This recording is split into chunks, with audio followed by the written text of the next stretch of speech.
was like, well, I guess I could teach anatomy and physiology next year. Do a lot of work. So I guess we'll see. All right.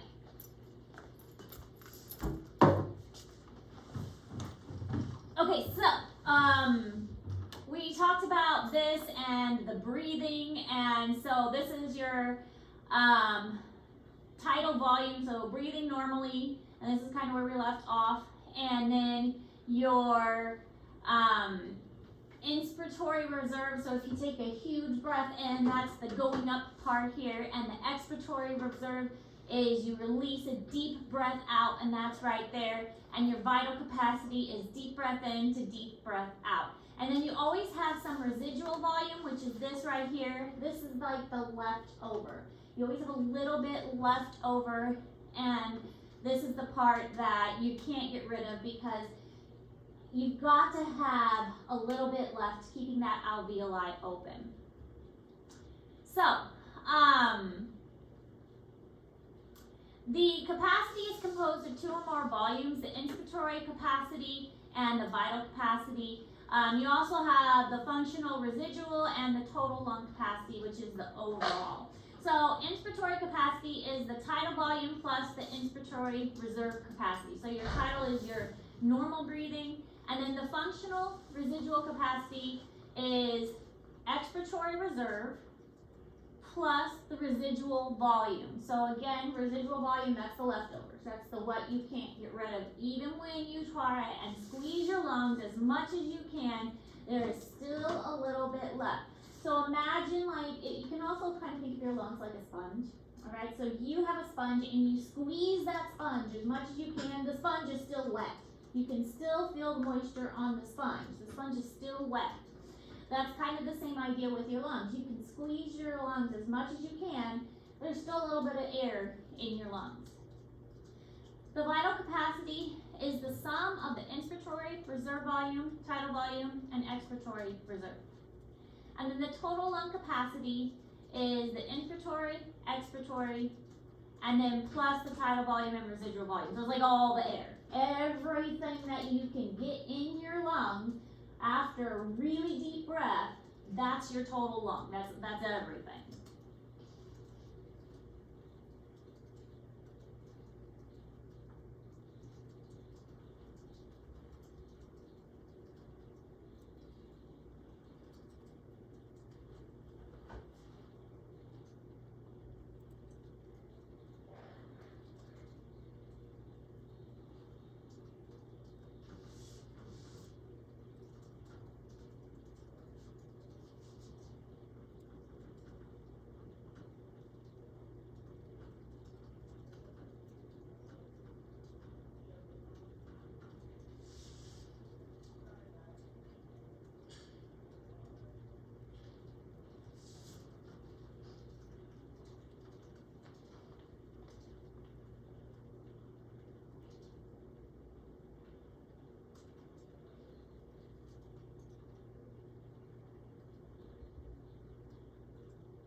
Are we gonna need is there like a graph on test of like the stuff like so if you're talking about if you go back one.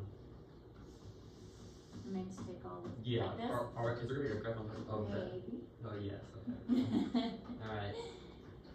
All I needed to know. Make sure you know how to identify them. Yeah, are we gonna need to know the numbers and stuff too? Not the numbers. You just need to just know. what they are? Yeah, like what's vital capacity, what's inspiratory reserve. I got you. Yeah.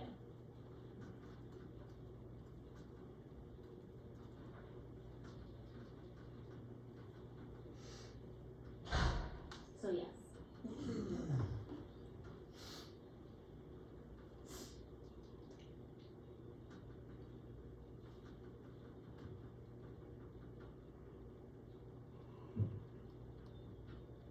I need to go back and fix this. I don't like it when it changes one by one. All right, this is in Google Classroom. Concepts of gas exchange. It goes back to diffusion again. All cells require oxygen, and they need to have their carbon dioxide removed. And this happens at the capillary level. Now, remember, we mentioned this briefly before, that the capillaries are not always and not often touching the cells themselves. The capillaries are actually in contact with the interstitial fluid.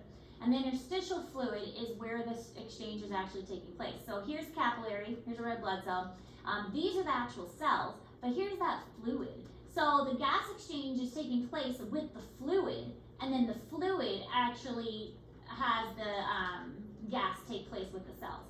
So it goes from the capillaries to the fluid and then to the cells. So the fluid acts as like a little go-between for the cells itself.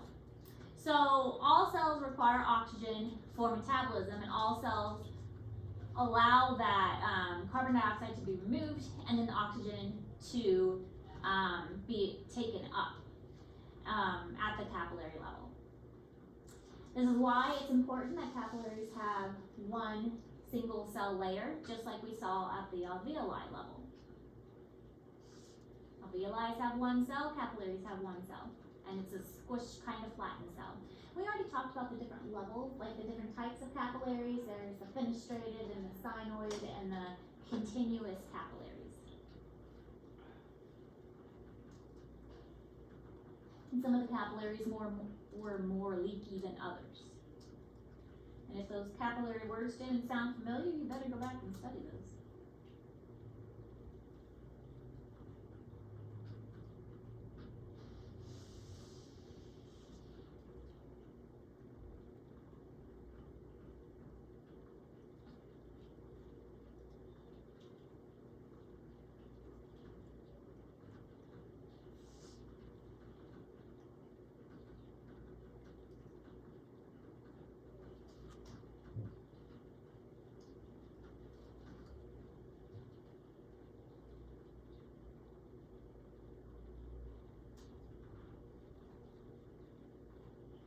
So there are several things that impact the internal respiration.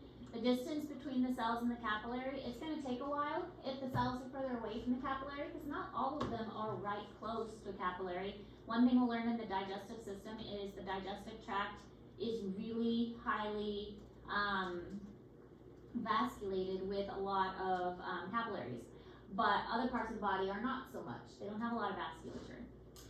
The rate of metabolism, so some cells are going to require more metabolism than others. So like your muscles, for instance, in the muscular system, we talked about how they need a lot of, they have a really high metabolism, so they're going to need a lot of oxygen.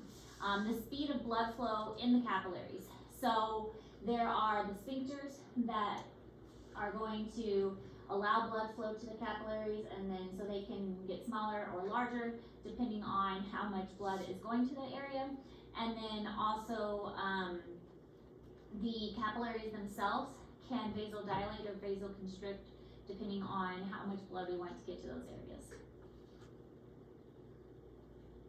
And that's in Google Classroom too, because this is all kind of just a review, just a recap of what's going on. And this should all be something that you're familiar with as far as diffusion. Diffusion is going to be slower with distance, and diffusion is going to depend on metabolism and also how fast the blood is flowing in the capillary. If capillaries are going really fast, then diffusion isn't going to be able to happen as quickly. The capillary really needs to slow down its blood flow in order for diffusion to take place. So with oxygen transport, when the oxygen is in the blood, 98.5% of the oxygen is transported on the hemoglobin. So most of it is bonded to that hemoglobin, and that's how it's transported, and only about 1.5% is dissolved in the plasma. So that's why the hemoglobin and the iron is so important for the red blood cells, because that is where the oxygen is being transported. Only a little tiny bit of oxygen is actually dissolved in the plasma. Erythrocytes are vital for oxygen transportation.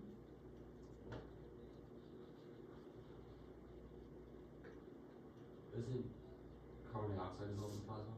Correct, that's our next one. Well, kind of next one. Yeah. This is the heme groups. There are 4 heme groups, and they're going to bind the oxygen. Here's some oxygen here. some oxygen here, showing that they're bound. Here's our iron, the core.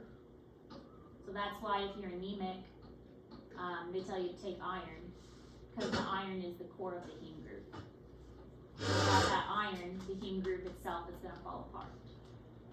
So the iron is going to help with that heme group. There's the oxygen, there's the oxygen. Okay, so carbon dioxide. Okay. Most of it is dissolved as plasma, specifically as something called bicarbonate. So 60 to 70% is in the plasma here, found as bicarbonate, and then there's even more, 7 to 10% that is dissolved in the plasma, this time as carbonic acid. There's a little bit, 20 to 30% that is on the hemoglobin itself, because if you look back on the next slide, on this one, there is some carbon here. You can see these carbon chains. So there is some carbon on the heme group, but most of it is in the plasma. So 60 to 70% there, 7 to 10% there. Most of the carbon is dissolved in the plasma.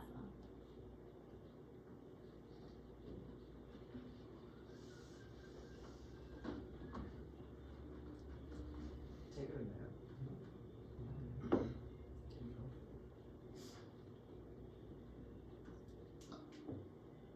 I could go for one. I can go for one. I could always go for that. I think both people. I mean, I think it is funny the transition. When you are little, You hate You- napping. You would But say, yeah. you were talking about some conversation. I don't get why kindergartners, they don't want naps. High schoolers want naps. Like, we should Yeah, just, so we should just try. I feel like we should get that done. like give them advisory and give us naps. I know I've told you guys before, but it's proven that high schoolers function better and learn better if school would start at like 9 o'clock. Exactly. Yes. Yes. Oh, it did. I Rockbridge. when it started at Or 8:55, CPS. and that was so much better. CPS high schools all start at 9. But you also have to end at 4 o'clock. 4 o'clock. And that's why they do it early so that you guys can get out and do jobs or do sports or something. We basically get up. But we don't. Yeah. So what, we got Yeah, since we 9 do to go late. 2:45 here. But They are that's 4 or because 5. we have a 4-day school week. Yeah, I know. Don't people actually like 9 to 2, 9 to 4. 9 to 4? Mm-hmm. I mean, it's good, but it sucks at the same time if you have like a job. That's basically what it is. I would love it because So it's great. I have friends that don't have to show up to school at like 11 because like seniors that have like really flexible schedules. Well, in college you get to pick your schedule more. Yeah. And you can't, well, there's only a couple classes that I had, early morning classes, like at 7:30. Ugh. No, 7:30 I think was the earliest class I had. And that was only like 1 or 2. Most of them Who started. drew that on the board? Kennedy? Ugh. Who dat? Or autistic. Uday. Okay, so carbonic acid combined with water and blood plasma carbon dioxide combines with water and blood plasma to create carbonic acid. So CO2 plus H2O creates H2CO3.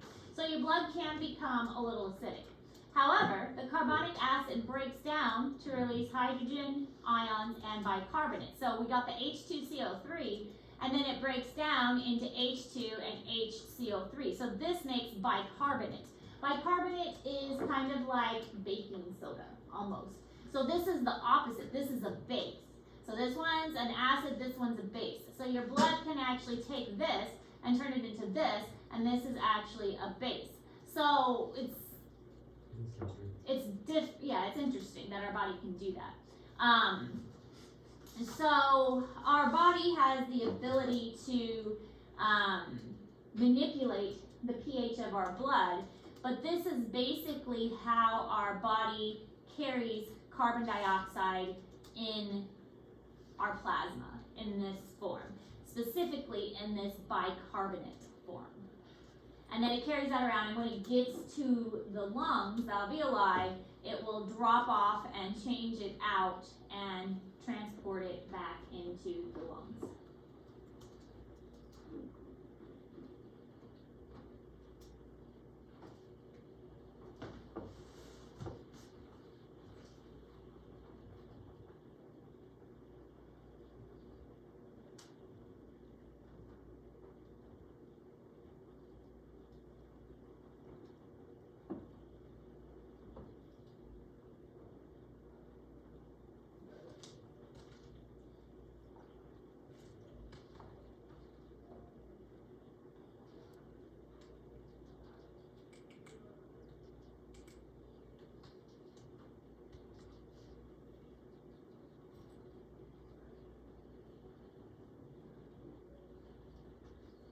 Alright, so breathing is automatic, controlled by the brain stem. But it can also be controlled consciously, which again, I know I've mentioned this, I think is pretty cool, that it's something that we can have control over if we choose. But it can be inhibited by things such as health conditions like asthma, environment like pollution, smoking, illness. There are things that can cause our breathing to become damaged. If you get really sick and you get a lot of mucus in your lungs, that can inhibit your breathing. If you have asthma basically constricts the airways so that the tubes get inflamed and it's really small, so it's like breathing through a straw is what it's compared to. Pollution will damage the lining of your lungs. Obviously, we know what smoking does to your lungs. Which, to be clear, vaping does the same thing as smoking. So it is also harmful for your lungs. So, anything that you're putting into your body like that can damage the lungs severely. But the brainstem, the medulla oblongata is going to control, because that's the automatic portion of your brain that controls all your automatic systems.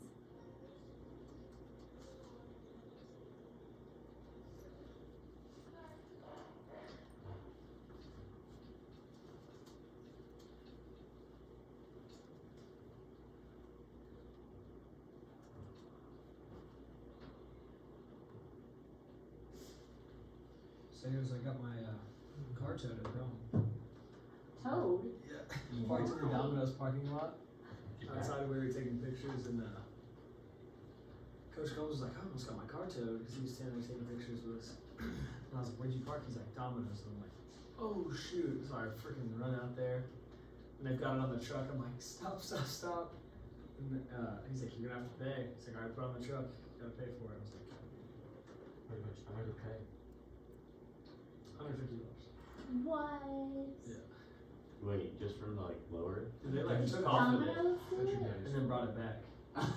They brought it back to you. Working for Cause they figured out it was like with a group of people.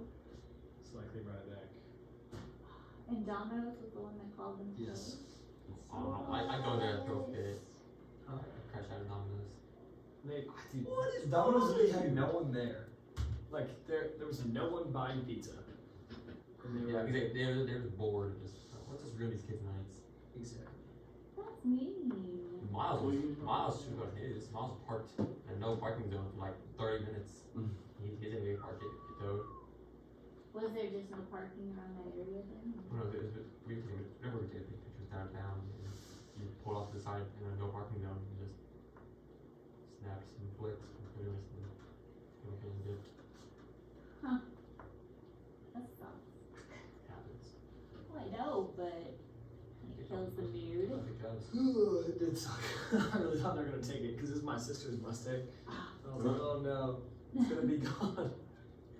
Well, surely you'd be able to. They don't even find- care about if like they damage your vehicle either. Like when they're trying to tow it. Yeah. Especially if it's a car and they're like trying to get under it, they'll just mess up the fender. They don't even care. They just, like I was parked right beside someone. I thought I was getting towed for a second while I was in my vehicle, but someone right beside me got towed, and then like the whole bumper just went inward. Like they just went into it. The guy was nice at least. That towed, he's like, I don't want to be the D word. He's like, I don't want to be a whatever. Just doing my job. And I was like, yeah, dude, I understand. you should just cry. You should have yanked him out of the vehicle and stole it. Yes. Taking the truck. Do it. Taking his truck. How do you like me now? I'd be a sick. Tow from the this. car. I'd be a sick from the car. I don't know how I would have got my car off it because I've done a lot of work on this tow truck. You just keep. There's like a button on the side that you press and it just lowers it. Well, no, it was he had these things like. It was like was it the wheel one instead of the, Yeah, like the it ram? was on both the front and the back. Yellows things. No. Man, that's terrible. Should have said, man, Domino's, I'm never ordering from Yeah, you. I I do don't like want to Domino's. go to Domino's. I literally was thinking when I pulled into the spot, I was like, maybe I should go buy a slice because it says like customer parking, Mm. and then I was like, maybe I'll buy a slice so they don't do anything, but they really called the freaking Tow truck on. tow company on multiple people. Jeez. How would you do that? I don't know. Because they're bored. And Nothing better to do with your their time. life. But they work at Domino's, so if you Park be in front of honest the here. flying cow. Hmm? You can park in front of the flying cow. What's that? So they don't know. Well, that's not where it was. That's where he had my car. Okay. That's Should- terrible. should just run after them. What is the flying cow? Sit on the thing. What is it? Oh, you said that like you knew what it was. No, I just saw the building. Domino's is connected to that building, I think.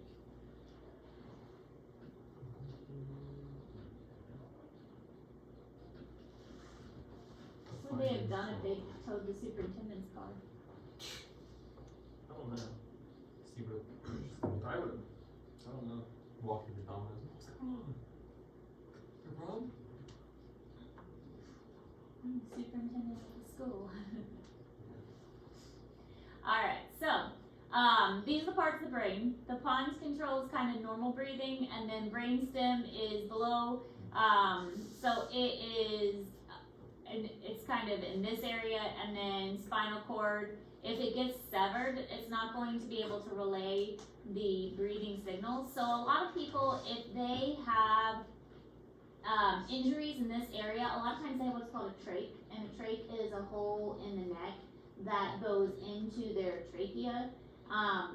So they are able to breathe through a hole in their neck. I know it sounds kind of severe, but a lot of us have seen people that have those. But that helps them to breathe. So these are just some breathing centers. You don't need to know the breathing centers. What I want you to know is that the brainstem, the medulla oblongata, is what controls the breathing. That's the breathing center. Alright, so the inspiratory center is the more frequently they fire, the more deeply you inhale. So this area, if they're firing very quickly, you're going to inhale very deeply. The longer duration they fire, the slower the rate. The breathing is prolonged and you have a slow rate. So if they're firing fast, you're gonna breathe more deeply. And then if it is a longer duration, you're gonna have a slower kind of rate. Now the expiratory center, it is involved in a forced expiration. So you're gonna breathe out very forcefully. What the heck? So it's involved in very forced expiration. So there are parts of this brainstem that regulate different parts of your breathing and help you to like catch your breath or to exhale forcefully if you need to, different things like that.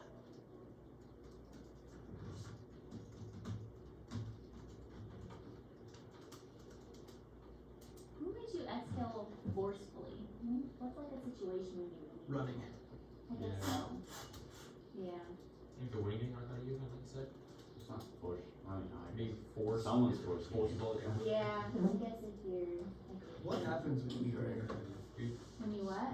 Like, What it forces all the oxygen in you, like outside the. Yeah. It makes the air leave your lungs without you intending it to. You just lay down like in a dim room and just breathe. No. We're not psychos. What'd you say? Just like lay down. Yeah, you ever just sit It's out in a relaxing. dark room and just There's this stare at a Wow. blank I'm wall? trying to sleep.